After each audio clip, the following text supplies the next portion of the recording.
কোরআন শেখাও ছেলে মেয়েকে ও হে মুসলমান, কোরআন শেখাও ছেলে মেয়েকে ও হে মুসলমান। জান কবজের সময় তোমার হইবে রে আসান, জান কবজের সময় তোমার হইবে রে আসান। ঠিক না? এই জন্য আমি কোরআন তেলাওয়াত করব, আমার সন্তান দিগকে কোরআন শিক্ষা দিব, তারা কোরআন তেলাওয়াত করবে। মুমূর্ষু অবস্থায় আমার যখন সাকরাত শুরু হবে, মরজাফাত শুরু হবে, আজরাইল সালাম আমার সামনে এসে দাঁড়াবেন, যখন আমার পাশে কোরআন তেলাওয়াত করা হবে, কোরআন তেলাওয়াত করা হবে, তখন আমার রূহটা আসানের সাথে আমার শরীর থেকে বের হয়ে যাবে। এজন্য আমাদের দৈনন্দিন আমলের মাঝে এমন একটা সময়কে নির্দিষ্ট করা চাই, সকালে হোক, রাত্রে হোক, বিকালে হোক, সন্ধ্যায় হোক, শেষ রাত্রে হোক, ফরজে এরকম ভাবে বাদ ফজরের নামাজের পরে হোক, যদি আমি কোরআন তেলাওয়াতে অভ্যস্ত করি, তাহলে এই কোরআন আমাকে এরকম সুপারিশ করে আল্লাহ তৈরি জান্নাত নিবে এবং আমাকে জান্নাত স্বয়ং আমাকে তালাশ করতে থাকবে যে তুমি কোথায়। তুমি যদি আমার ভিতরে আসো, তাহলে আমি জান্নাত তোমাকে পেয়ে ধন্য হয়ে যাব। মানুষদেরকে ভালো ভালো কথা, ইমানের কথা, কোরআন হাদিসের কথা, যে কথা বললে মানুষের ঈমান বাড়ে, আমলের তারগীব হয়, উৎসাহ হয়, এমন ধরনের কথা আমরা বলব। এজন্য নবী আলাইহিস সালাতু ওয়াস সালাম বলেন, মান আমানা বিল্লাহি ওয়াল ইয়াউমিল আখির ফালইয়াকুল খায়রান আও লিয়াসমুত। নবী দো জাহান সরওয়ারে কায়নাত নবী বলেন, যে ব্যক্তি ঈমান আনে আল্লাহর উপরে, মান আমানা বিল্লাহি ওয়াল ইয়াউমিল আখির, যে ব্যক্তি ঈমান আনে আল্লাহর উপরে এবং পরকালের উপরে। আমরা ঈমান এনেছি আল্লাহ তাআলার উপরে, কি ঠিক না কোন? আমরা আল্লাহর উপরে ঈমান এনেছি। আল্লাহ তাআলা আমাদের মাবুদ, আল্লাহ আমাদের রব। এজন্য নবী বলেন, মান আমানা বিল্লাহি ওয়াল ইয়াউমিল আখির, যে ব্যক্তি ঈমান আনে আল্লাহর উপরে এবং পরকালের উপরে, মৃত্যুর পরে পরকাল আছে, ইহকালের জিন্দেগি শেষ করার পরে পরকালের একটা জিন্দেগি আছে। নবী বলেন, যে ব্যক্তি ঈমান আনবে আল্লাহর উপরে এবং পরকালের উপরে, সেজন্য কথা বললে ভালো কথা বলে, ঈমানের কথা বলে, কোরআন হাদিসের কথা বলে। যদি তা না পারে তাহলে সেজন্য চুপ থাকে। চুপ থাকাও তার নাজাতের একটা অংশ। মান সাকাতা নাজা। নবী বলেন, তুমি চুপ রয়েছ, কথা কম বলো, চুপ থাকছো, তোমার এই চুপ থাকাটা অনেক গুনাহ থেকে তোমাকে বাঁচায় দিবে এবং তুমি আল্লাহর তৈরি জাহান্নাম থেকে তুমি মুক্তি পেয়ে যাবে। সুবহানাল্লাহ। এজন্য কথা বলতে হলে কি কথা বলবো? বলেন, কি কথা বলবো? ভালো কথা। হাদিসে আসবে যে মানুষ যদি কথা বলে, ভালো কথা বলে, জবানকে কন্ট্রোলে রাখে। কি রাখে? জবানকে কন্ট্রোলে রাখে, তাহলে তার জন্য সুসংবাদ আসছে, একটু পরেই বলতেছি। এজন্য আমাদেরকে চিন্তা করতে হবে কথা বলার আগে যে আমাদের প্রত্যেকটা কথা ভালো বলি আর মন্দই বলি, হ্যাঁ, সুন্দর কথাই বলি বা অসুন্দর কথাই বলি, মিথ্যা কথা বলি না গীবত শিকায়ত করি, পরনিন্দা করি, চুগলখড়ি করি, ঝগড়া লাগানোর কথা বলি, যদি আমি কথা বলার আগে আমি ফিকির করি আল্লাহর তৈরি ফেরেশতা আমার সাথে নিয়োজিত আছেন, এগুলা তারা রেকর্ড করতেছেন, যদি এমন ফিকির করি তাহলে আমাকে অবশ্যই চিন্তা করে কথা বলতে হবে। কারণ মানুষকে ফাঁকি দেওয়া যায়,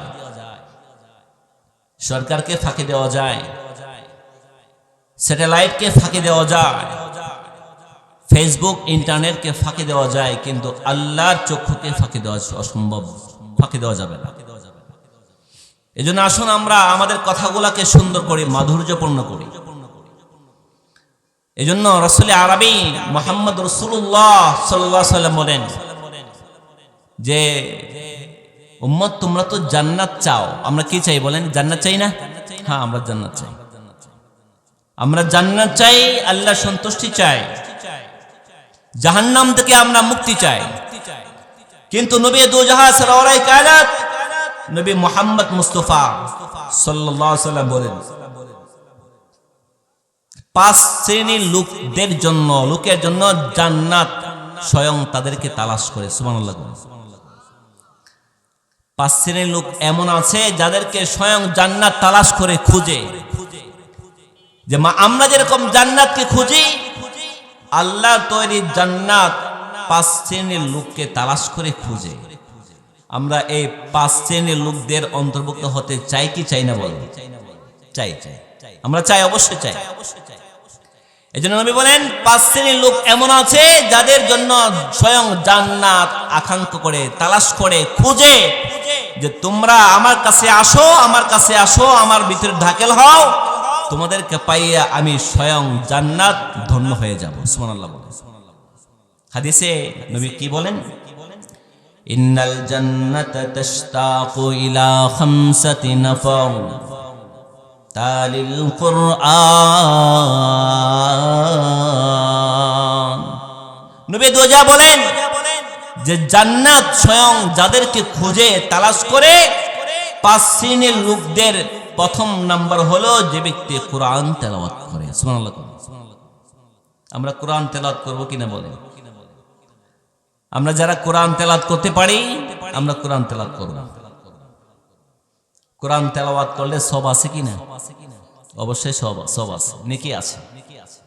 আমি বুঝে পড়ি আর নাই বুঝে পড়ি, আমার আমল নামাই প্রত্যেকটা অক্ষরের বিনিময়ে কমপক্ষে 10টা করে নেকি জমা হবে। মান ক্বারাআল কুরআনা হারফান ফালাহু 10 মিয়া ফালাহু 10 নবী বলেন যে ব্যক্তি কোরআনের কারীম থেকে একটা অক্ষর পড়বে, তেলাওয়াত করবে, ফালাহু হাসানা, তার আমল নামায় একটা নেকি দেওয়া হবে। আর এই একটা নেকি দাঁড়াবে 10টা নেকির সমপরিমাণ।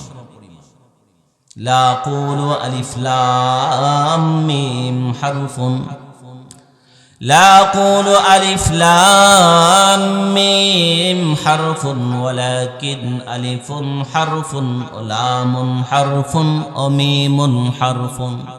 নবী বলেন যে ব্যক্তি কালামে পাক থেকে একটা অক্ষর তেলাওয়াত করবে, চাই সে বুঝে পড়ুক আর নাই বুঝে পড়ুক, তার আমল নামায় কমপক্ষে 10টা নেকি দেওয়া হবে। আমি কথা বলি না যে আলিফ লাম মিম মিলে একটা অক্ষরে, কথা বলি না। নবী বলেন বরং আলিফ একটা অক্ষর, আলিফ একটা হরফ, লাম আরেকটা হরফ এবং মিম আরেকটা হরফ। সুতরাং কেউ যদি আলিফ লাম মিম এই 3টা অক্ষর তেলাওয়াত করে পড়ে, তাহলে তার আমল নামায় কমপক্ষে 30টা নেকি লেখা জমা হয়ে যাবে। এজন্য কোরআন তেলাওয়াত করি। নবী দুজাহা সাল্লাল্লাহু আলাইহি ওয়াসাল্লাম বলেন কোরআনের মাঝে এমন কিছু সূরা আছে যে অল্প আমলেই বেশি নেক অর্জন করা যায়। এর মাঝে সূরাতুল ইখলাস নাম কি বলেন? যাকে আমরা কুল হুয়াল্লাহর সূরা বলি। নবী বলেন কেউ যদি সূরাতুল ইখলাস 10 বার তেলাওয়াত করে, তাহলে আল্লাহ তাআলা তার জন্য জান্নাতে একটা আলিশান একটা বাড়ি বানাবেন। সুবহানাল্লাহ। কয় মিনিট লাগে সূরা ইখলাস পড়লে? এজন্য বেশি বেশি কোরআন তেলাওয়াত করা। নবী বলেন যে আমরা জান্নাতকে চাই, এমন যারা কোরআন তেলাওয়াত করবে, এই কোরআন তেলাওয়াত করনে ওয়ালাকে স্বয়ং জান্নাত তালাশ করে। সুবহানাল্লাহ। এখন আমরা তো আছি যে সারা বছর তো আমরা কোরআন তেলাওয়াত করি না, মাহে রমজানে আমরা কোরআন তেলাওয়াত করি। শুধু কি কোরআন তেলাওয়াত রমজান মাসেই তেলাওয়াত করার সময়, নাকি সারা বছরই পড়তে হবে? সারা বছরই পড়তে হবে কোরআন তেলাওয়াত, সারা বছরই করতে হবে। দৈনন্দিন আমার আমলের মাঝে আমি একটা আমল, একটা সময়কে আমি নির্ধারণ করব, তাইন করব যে এই সময়টাতে আমি 1 পারা, আধা পারা, 2 পৃষ্ঠা, 3 পৃষ্ঠা আমি কোরআন তেলাওয়াত করব। যদি আমি কোরআন তেলাওয়াত করি, তাহলে এই কোরআন তেলাওয়াত করনে ওয়ালাকে, আমাকে কোরআন তেলাওয়াত করনে ওয়ালাকে জান্নাত খুঁজে জান্নাত তালাশ করে, শুধু তাই না কোরআন তার জন্য সুপারিশ করবে। আল্লাহ বলবে, কোরআন বলবে রব্বুল আলামিন আমি এই বান্দাকে রাত্রি বেলায় ঘুমাতে আমি দেই নাই, আমাকে সে তেলাওয়াত করছিল। রোজা বলবে রব্বুল আলামিন সে আমাকে সারাদিন রোজা রেখেছে, খাওয়া দাওয়া করে নাই, পানাহার করে নাই, গুনাহ থেকে নিজেকে বারণ করেছে। রোজা বলবে আল্লাহ তার পক্ষে আমার সুপারিশ কবুল করেন। কোরআন বলবে আল্লাহ সে আমাকে রাত্রে এবং দিনে তেলাওয়াত করত, যখনই সময় পাইতো তখনই সে আমাকে তেলাওয়াত করত। উভয়জন কোরআন এবং এরকম ভাবে রোজা ব্যক্তির জন্য সুপারিশ করবে, আর আল্লাহ তাআলা কোরআন এবং রোজার সুপারিশ করে ব্যক্তিকে জান্নাতের মেহমান বানায় দেবে। এজন্য আমরা কোরআন তেলাওয়াত করব। কোরআন শেখাও ছেলে মেয়েকে ও হে মুসলমান,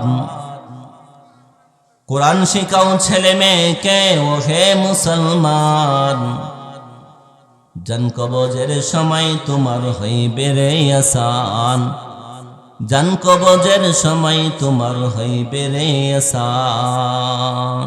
ঠিক না? এই জন্য আমি কোরআন তেলাওয়াত করব, আমার সন্তান দিগকে কোরআন শিক্ষা দিব, তারাও কোরআন তেলাওয়াত করবে। মুমূর্ষ অবস্থায় আমার যখন সাকরাত শুরু হবে, মরজাফাত শুরু হবে, আজরাইল সালাম আমার সামনে এসে দাঁড়াবেন, যখন আমার পাশে কোরআন তেলাওয়াত করা হবে, কোরআন তেলাওয়াত করা হবে, তখন আমার রূহটা আসানের সাথে আমার শরীর থেকে বের হয়ে যাবে।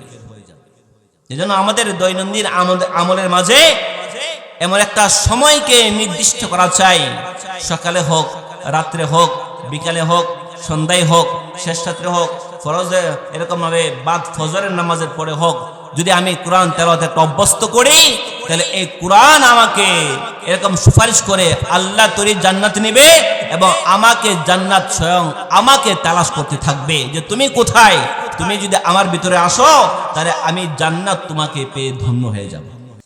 আল্লাহ আমাদেরকে আমল করার তৌফিক দান করেন, আমিন বলেন। এক নাম্বার। দুই নাম্বার কি? যে জান্নাত যাদেরকে তালাশ করে, দুই নাম্বার কি? নবী বলেন হাফিজুল লিসান, যে ব্যক্তি জবানকে কন্ট্রোলে রাখে। কোথায় রাখে? কন্ট্রোলে রাখে জবান। জবানকে খরচ করে, হিসাব করে, জবান দ্বারা কোনো গুনাহ করে না, অন্যায় করে না। আর হাদিসে নবী কে বলেন? নবী বলেন যে ব্যক্তি দুইটা জিনিসের জামানত আমাকে দিবে, আমি আল্লাহর নবী তার জন্য জান্নাতের জামিনদার হয়ে যাব। সুবহানাল্লাহ বলেন। মাইয়াজমালি মা বাইনা লিহিয়াইহি, মাইয়াজমালি মা বাইনা লিহিয়াইহি ওয়া মা বাইনা রিজলাইহি আজমান লাহুল জান্নাহ। নবী বলেন যে কোনো ব্যক্তি আমাকে দুইটা জিনিসের জামানত দেবে, যে দুই জিনিসের দ্বারা গুনাহ হবে না। এক হলো দুই চোয়ালের মাঝখানে জবান, গুনাহ করবে না, অন্যায় কথা বলবে না, গীবত শিকায়ত করবে না, মিথ্যা কথা বলবে না। জামানত যদি আমি আল্লাহর নবীকে দিতে পারি, আর দুই রানের মাঝখানে অংশ লজ্জাস্থানকে যদি জামানত দিতে পারি, গুনাহ না হবে, গুনাহ হবে না। তাহলে নবী বলেন যদি তুমি এরকম ভাবে জবানের জামানত দিতে পারো, এরকম ভাবে লজ্জাস্থানের জামানত দিতে পারো, তাহলে আমি আল্লাহর নবী তোমার জন্য জান্নাতের জামিন হয়ে গেলাম। এই দুই জিনিস দ্বারা গুনাহ বিষয় হয়, আর এই দুই জিনিস যদি হেফাজত করি জান্নাতে যাওয়া যাবে। আর যদি দুই জিনিসকে হেফাজত না করতে পারে, তাহলে এই দুই জিনিসই আমাকে জাহান্নামে নিয়ে যাবে। বেশি লাগে না জান্নাতে, আমল বেশি লাগে না, কিছু আমল করলে জান্নাতে যাওয়া যায়। ফরজ নামাজ যদি পড়ি, আল্লাহর সাথে শরীক না করি, পিতামাতার কথা মতো চলি, তাহলে কিছু এই ফরজিয়াত আমলগুলা হালাল হারাম থেকে বেঁচে থাকি, এই কিছু কয়েকটা আমল, টুকটাক আমল যদি করতে পারি, নফল আমল যদি বেশিও না থাকে, তাহলে আমাকে আল্লাহ তাআলা সহজে আমাকে জান্নাতের মালিক বানায় দিবেন। এজন্য আসুন, জান্নাত তালাশ করবে 5 শ্রেণীর লোককে। 1 নাম্বার ছিল কোরআন তেলাওয়াতকারী, 2 নাম্বার হলো জবানকে কন্ট্রোলে রাখে, যে ব্যক্তি জবানকে কন্ট্রোলে রাখে। এক সাহাবী হযরত উকবা ইবনে আমির রাদিয়াল্লাহু তাআলা আনহু, নবীর কাছে আয়েশা বলেন, ওগো নবী, আমরা তো শান্তি চাই, মুক্তি চাই, আমরা তো জাহান্নাম থেকে মুক্তি চাই, জান্নাত চাই। নবী আমাকে জানাইয়া দেন জান্নাত কোন পথে আছে, নাজাত কোন পথে আছে, কি আমল করলে সহজে মুক্তি পাওয়া যাবে। আমরা তো সহজে চাই, তাই কিনা বলেন? আমরা সহজেই মুক্তি চাই, জান্নাত চাই, দুনিয়ার জিন্দেগি সুখময় চাই, পরকালের জিন্দেগি সুখময় চাই, শান্তি চাই, নাজাত চাই, মুক্তি চাই। উকবা ইবনে আমির রাদিয়াল্লাহু তাআলা আনহু নবীর কাছে আয়েশা এই কথাই বলতেছেন, মান নাজাতু ইয়া রাসূলুল্লাহ, ওগো নবী জান্নাত কোন পথে আছে, মুক্তি কোন পথে আছে, আপনি আমাকে জানায় দেন। নবী আলাইহিস সালাতু ওয়াস সালাম তাকে তিনটা কথা বলছেন। কয় কথা বলছেন বলেন? তিন কথা বলছেন। উকবা ইবনে আমির, যদি তুমি এই তিনটা আমল করতে পারো, শুধু তুমি না, যারাই পরবর্তীতে আসবে এই তিনটা আমল যারা করবে তারাই মুক্তি পাবে, শান্তি পাবে, আল্লাহ তৈরি জান্নাতের মেহমান তারা সহজে হতে পারবে।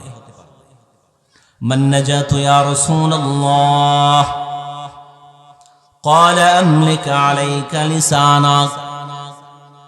নবী দুজাহান সরওয়ারে কায়নাত নবী বললেন, তিন নাম্বার আমলের মাঝে এক নাম্বার আমলের কথা বললেন, আমলিক আলাইকা লিসানাক।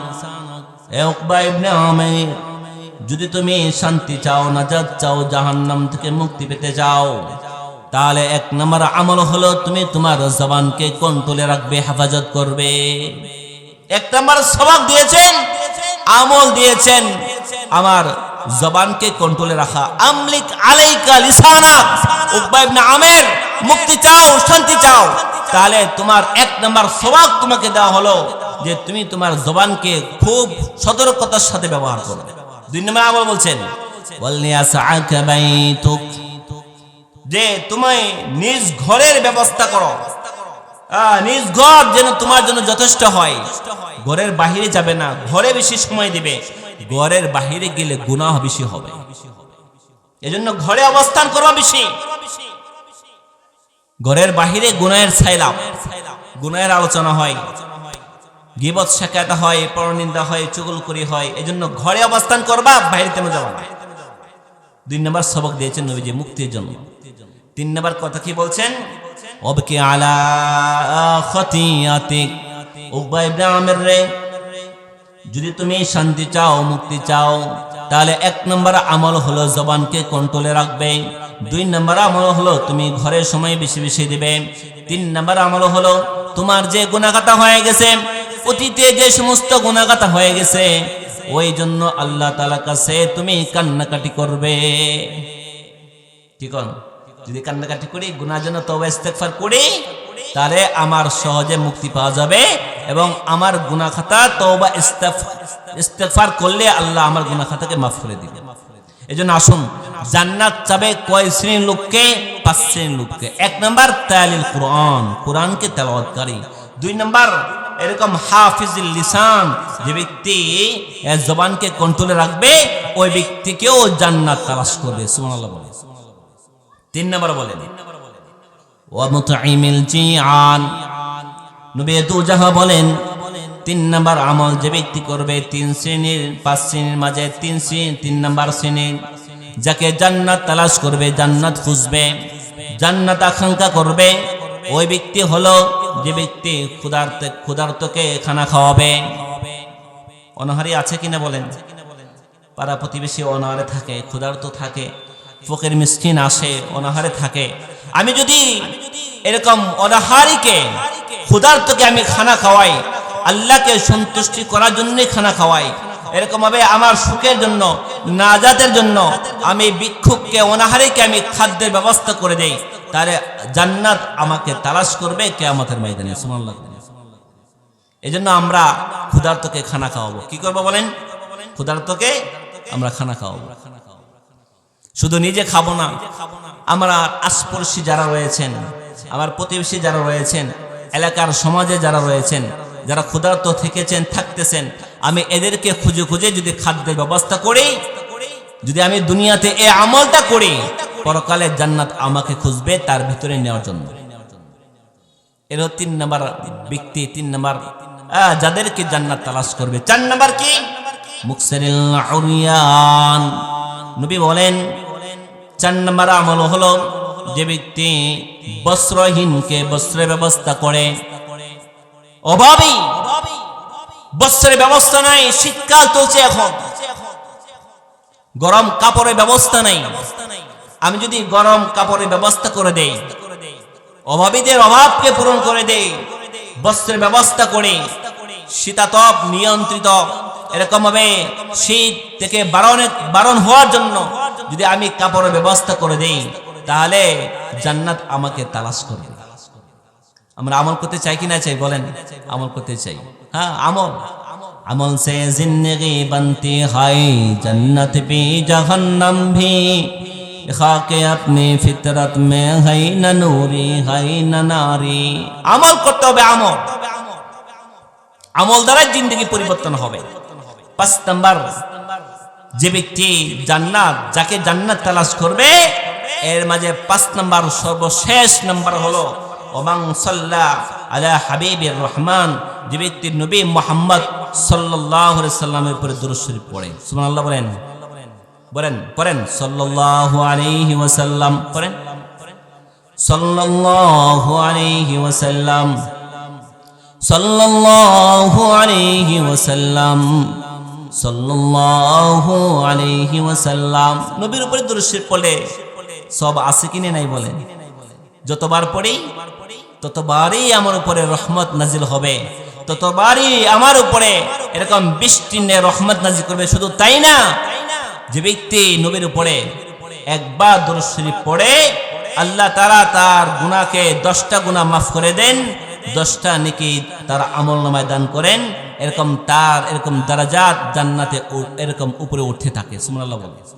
এজন্য এমন 5 শ্রেণীর লোক, যাদেরকে নবী সাল্লাল্লাহু আলাইহি ওয়াসাল্লাম বলেন যে আমরা তো জান্নাত চাই, যারা এই 5 শ্রেণীর অন্তর্ভুক্ত হবে, স্বয়ং জান্নাত তাদেরকে তালাশ করবে। 1 নাম্বার কি? কোরআন তেলাওয়াতকারী। বলেন 1 নাম্বার কি? কোরআন তেলাওয়াতকারী। আমরা নিজেরাও কোরআন তেলাওয়াত করব, আমাদের সন্তানদেরকে কোরআনের শিক্ষায় শিক্ষিত করব, এরাও যেন তেলাওয়াত করে আমল করব। 2 নাম্বার এরকম জবানকে কন্ট্রোলে রাখা। 3 নাম্বার হলো ক্ষুধার্তকে খাদ্যের ব্যবস্থা করা। 4 নম্বর হলো বস্ত্রহীনের এরকম বস্ত্রের ব্যবস্থা করা, কাপড় চোপড়ের ব্যবস্থা করা। 5 নম্বর ওমান সাল্লা আলা হাবিবির রহমান, যে ব্যক্তি নবীর উপরে বেশি বেশি দুরূদ শরীফ পড়ে, এরকম সাল্লাল্লাহু আলাইহি ওয়াসাল্লামের উপর এরকম আমল করে, এমন 5 শ্রেণীর লোককে আল্লাহ তৈরি জান্নাত তাদেরকে খুঁজে খুঁজে তালাশ করে তাদের ভিতরে নেওয়ার জন্য, তার ভিতরে নেওয়ার জন্য তালাশ করতে থাকবে। আল্লাহ আমাদের সকলকে এই 5 শ্রেণীর অন্তর্ভুক্ত যেন হতে পারি, আল্লাহ তৈরি জান্নাতের বাসিন্দা হতে পারি, জাহান্নাম থেকে আমরা মুক্তি পেতে পারি, আল্লাহ সন্তুষ্টি অর্জন করতে পারি। আল্লাহ আমাদের সকলকে বোঝার আমল করা তৌফিক দান করুক। আমিন ওয়া আখির দাওয়ানা আনিল হামদুলিল্লাহি রাব্বিল আলামিন।